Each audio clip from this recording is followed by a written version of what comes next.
Recently, the Department of Probation, the same entity that is driving reincarceration, is now in charge of pretrial supervision, pretrial services, pretrial risk assessing, pretrial processes that oftentimes lead to more folks being incarcerated, specifically Black and brown folks up and down the state.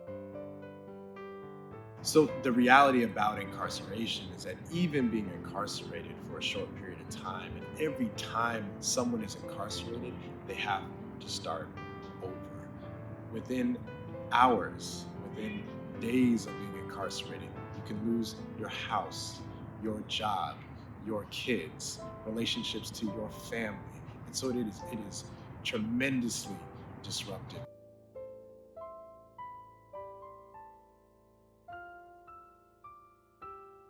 Every single time I go to jail, I have to start all over because if I'm at the store or if I'm on the street and I get pulled over and arrested, nobody's gonna take care of my stuff. No one's gonna take care of my stuff while I'm in jail for 2-3 months. It all gets ransacked, it all gets stolen, and I have to start from square one every time I get out of jail, just like I'm about to right now.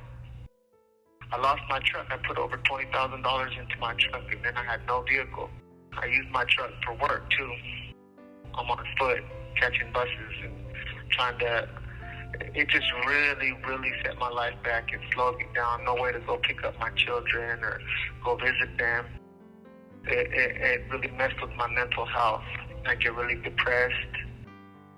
I feel like I can't help my children, and it ultimately led to me being suicidal.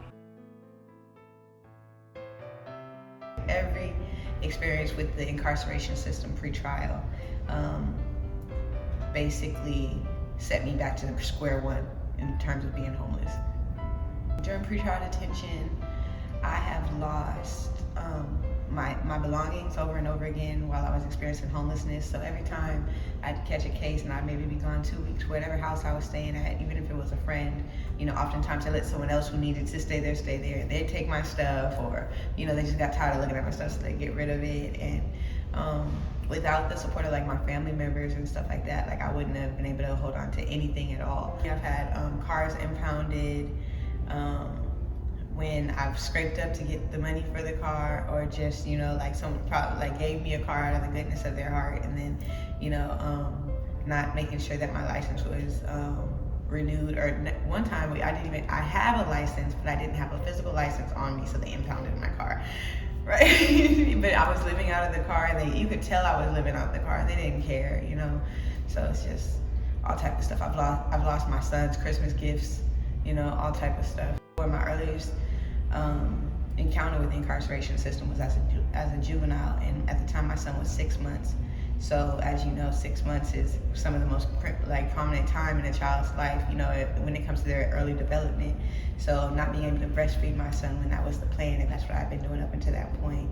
Not being able to see him unless it was the weekends, missing his first, him crawling or him walking, or and seeing him when he comes on the weekends, where he's come thus far, but not being there for those first moments was very challenging.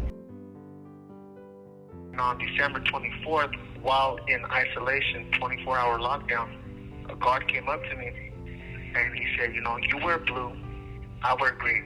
You're an inmate, I'm a guard. But at a moment like this, you're just a man and I'm just a man. He said, Ortiz, I regret to inform you that your father has passed away. My dad was my best friend. And my dad's a legend. He's a legend. There's murals of him all over Sacramento. He's a very well-known leader in Sacramento, Jesse Corvera Ortiz. I'm very proud of my father and his accomplishments. And it was really, really, really hard that, thousands of people attended his funeral, and I was locked up in reception, not even able to place a phone call. Later on in my incarceration experiences, my family had basically not given up on me, but they just felt like it was best that they take full custody of my son. And even during my time in prison, where I started getting my life together and realizing where I needed to make a change, there was court proceedings that happened with that I wasn't allowed to attend or I wasn't transported to, and ultimately like it has residual effects now. So even though I do have a great relationship with my son now, it's still like how do I say this? It's more of a co-parenting thing, informal, instead of the whole shebang with like rights and stuff like that. So it's disheartening to think about that, but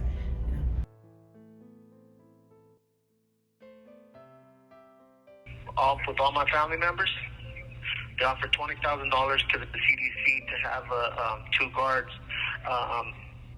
drive me to the funeral.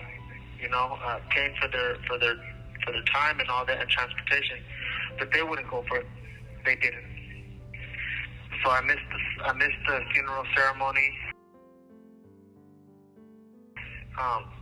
My father doesn't have a gravesite, so the only place I can visit my dad and mourn is a mural on Freeport and Meadowview Street in Sacramento on the corner. And I go to that mural and I visit my dad and I just look at him, I kiss him, and sometimes I sit there until I just fall asleep. We know that incarceration does not address the core needs of our communities, and that the root causes of incarceration are certainly not addressed by pretrial. People need mental health support. They need physical health support. They need housing stability. They need access to meaningful work.